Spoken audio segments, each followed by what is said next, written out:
बातमी आहे उद्धव ठाकरे यांच्या संदर्भात। उद्धव ठाकरे हे सिंधुदुर्ग आणि रत्नागिरी दौऱ्यावर आहेत। रत्नागिरीमध्ये काय वेगळे बोलणार आहेत उद्धव, या संदर्भात देखील आता प्रश्न उपस्थित आहे।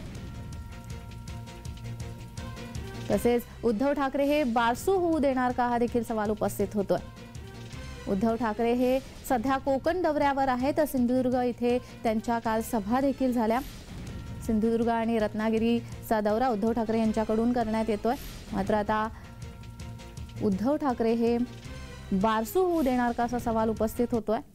रत्नागिरीमध्ये ते वेगळं काय बोलणार आहेत, हा देखील सवाल उपस्थित होतोय।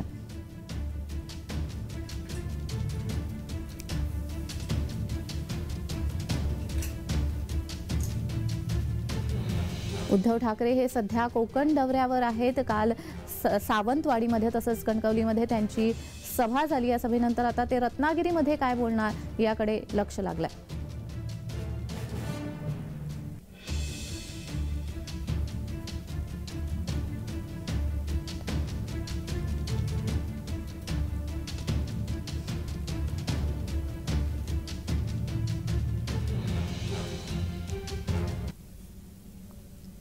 तर या संदर्भात अधिक माहिती देण्यासाठी आमचे प्रतिनिधी राजेश जाधव हे आपल्याशी लाईव्ह द्वारा जोडले गेलेले आहे। राजेश, उद्धव ठाकरे हे सध्या कोकण दौऱ्यावर आहेत। रत्नागिरीमध्ये त्यांची सभा होणार आहे। रत्नागिरीमध्ये नेमकं काय बोलणार आहेत? हा, बरोबर आहे। कारण काल उद्धव ठाकरे हे तळ कोकणामध्ये होते आणि आता त्यांची आज चिपळूणमध्ये संध्याकाळी 6 वाजता सभा होणार आहे। मात्र या सभेपूर्वीच तर्क वितर्क लावले जात आहेत की नक्की उद्धव ठाकरे काय बोलणार। कारण बारसूच्या प्रकरणात उद्धव ठाकरेंनी सावध भूमिका घेतलेली होती। त्याचबरोबर उद्धव ठाकरेंचे खासदार म्हणजे उबाटाचे खासदार विनायक राऊत आहेत, त्यांनी तर मागच्या आठवड्यातच नारायण राणेंना आव्हान दिलेलं होतं, तुम्हाला जो विरोध काय बघायचा आहे तो बारसूमध्ये येऊन बघा, म्हणजे तुम्ही बारसूमध्ये या, तुम्हाला चॅलेंज करतो, जर तुम्ही बारसूमध्ये येऊन दाखवलं तर तुम्हाला मी खरं मानेन। कारण विनायक राऊतांनी स्पष्टपणे सांगितलेलं होतं, विरोध काय असतो हा जर तुम्हाला पाहायचा असेल नारायण राणे तर तुम्ही बारसूमध्ये या। त्यामुळे उद्धव ठाकरेंचा जो दौरा आहे तो याच्यातच ही चर्चा जास्त होणार आहे की नक्की उद्धव ठाकरे बारसूबद्दल काय बोलणार आहेत।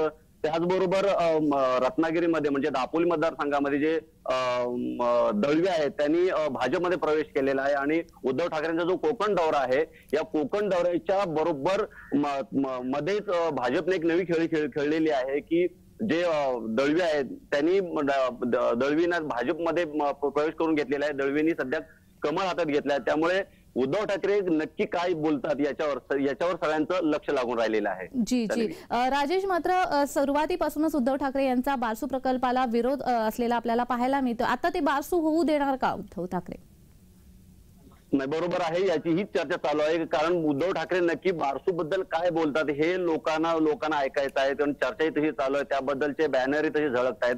मात्र उद्धव ठाकरेंनी किंवा मग त्यांच्या सर्वच कार्यकर्त्यांनी सावध भूमिका घेतलेली आहे। जर प्रकल्प होत असेल तर भूमिपुत्रांचा विचार करूनच हा प्रकल्प केला पाहिजे। त्याचबरोबर जे कातळ शिल्प आहे ती कातळ शिल्प ही वाचली पाहिजेत आणि नंतरच तुम्ही हा प्रकल्पाचा विचार करा, असं उद्धव ठाकरेंची तेव्हा भूमिका होती। आजही तीच भूमिका आहे। कारण त्यावेळेला उद्धव ठाकरेंचे खासदार म्हणजे उबाटाचे खासदार विनायक राऊत तिथे गेलेले होते, जो संघर्ष पेटलेला होता मागच्या वर्षी त्यावेळेला, आणि तेव्हाच उबाटाची भूमिका तशीच होती की आधी शेतकऱ्यांचं म्हणणं आहे का, शेतकऱ्यांच्या मागण्या पूर्ण करा किंवा मग जो आपले एक धरोहर आहे म्हणजे एक आपलं एक जी कातळ शिल्प आहेत ती पूर्ण वाचली पाहिजे, त्यांचा कुठे विनाश झाला नाही पाहिजे, हे सर्व जर वाचत असेल तरच हा प्रकल्प करा, असं उबाटाचं म्हणणं होतं। मात्र आता पुन्हा एकदा लक्ष लागून राहिलं की उद्धव ठाकरे नक्की काय बोलतात। जी जी राजेश, काल सावंतवाडीमध्ये झालेल्या सभेमध्ये आपण जर पाहिलं तर त्यांनी बऱ्याच मुद्द्यांना हात घातला होता। खरं तर मुख्यमंत्री एकनाथ शिंदे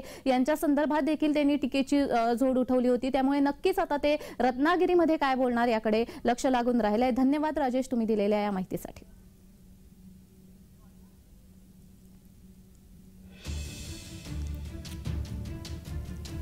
उद्धव ठाकरे हे कोकण दौऱ्यावर आहेत। काल सिंधुदुर्ग दौऱ्यावर होते, तिथे त्यांनी सावंतवाडीमध्ये कणकवलीमध्ये सभा घेतली होती। यानंतर आज त्यांचा रत्नागिरी दौरा आहे। रत्नागिरीमध्ये काय वेगळं बोलणार आहेत उद्धव ठाकरे याकडे लक्ष लागून राहिलेलं आहे। शिवाय बारसू प्रकल्पासंदर्भात ते काही बोलणार आहेत का, हे देखील पाहणं महत्त्वाचं ठरणार आहे।